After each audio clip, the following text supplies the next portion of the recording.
Guys, आज मैं आपको ऐसे सेंटेंस प्रोवाइड करने वाला हूँ जिनके द्वारा आप अपने सौरों या रिग्रेट को व्यक्त कर सकते हो।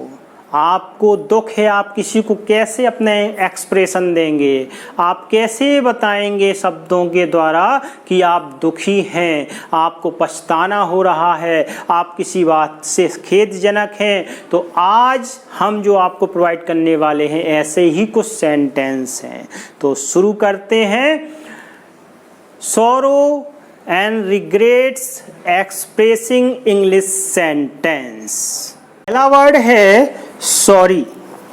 I was not paying attention.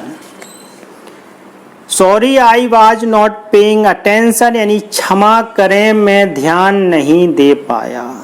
यह वर्ड जब यूज करते हैं आप, जब आप किसी कोई बात कह रहा है, आप उसको ध्यान से नहीं सुन पाए हैं और फिर आप उसे पूछना चाहते हैं, तो ऐसे कह के आप काम चला सकते हैं।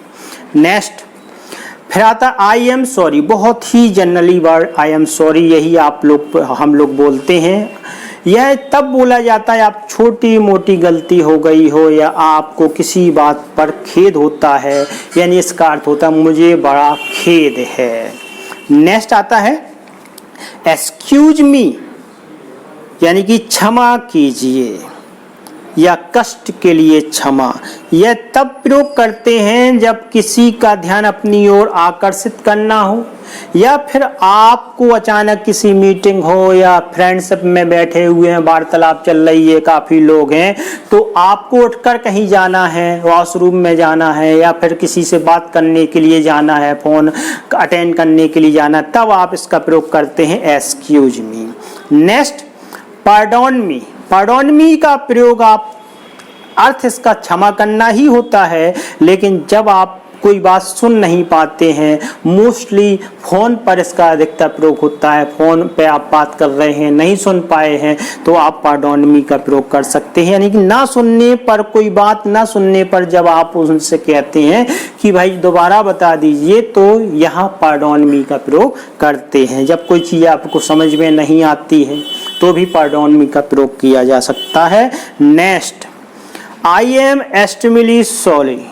आई एम एक्सट्रीमली सॉरी, इसका प्रयोग मैं क्षमा प्रार्थी हूँ, इसका अर्थ होता है, और इसका प्रयोग जब करते हैं जब आपको कोई बड़ी गलती हो गई हो।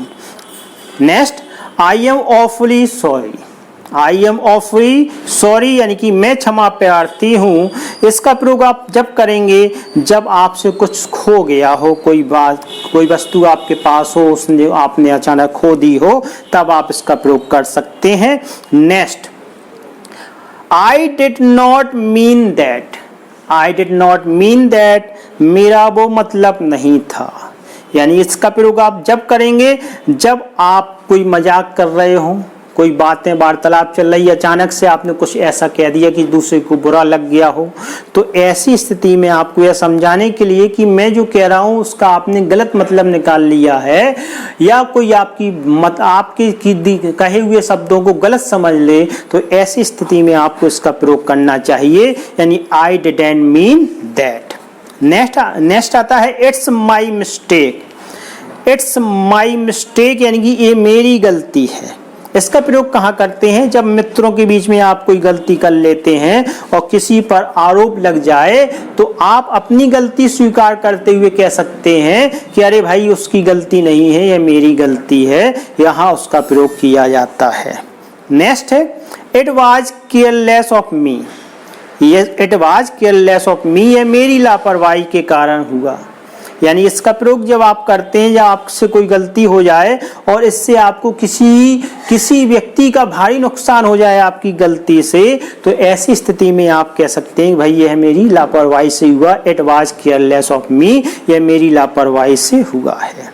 नेक्स्ट आता है I am responsible for that. I am responsible for that, मैं इसका उत्तरदायी हूँ। इसका प्रयोग आप तब करते हैं जब आप को कोई कार सौंपा गया हो, अब उस कार में आपसे या तो कोई गलती हो गई हो या फिर आप उस कार को करने से चूक गए हो, भूल गए हो, और फिर प्रेजेंट में आप कहेंगे कि भाई उससे जब किसी व्यक्ति को नुकसान हो गया तो आप कहेंगे भाई I am responsible for that. यह उसी समय प्रयोग किया जाता है जब आपसे कोई गलती हो गई हो या आप किसी कारण से भूलवश आप कोई कार्य करने से चूक गए हो। इस प्रकार से आपने देख लिया कि कितने बेहतरीन सेंटेंस हैं। आशा है कि आप इन सेंटेंसों का प्रयोग करके अपनी इंग्लिश स्पीकिंग को और इम्प्रूव कर सकते हो। अगले वीडियो में फिर आपसे मुलाकात होगी। जय हिंद, वंदे मातरम।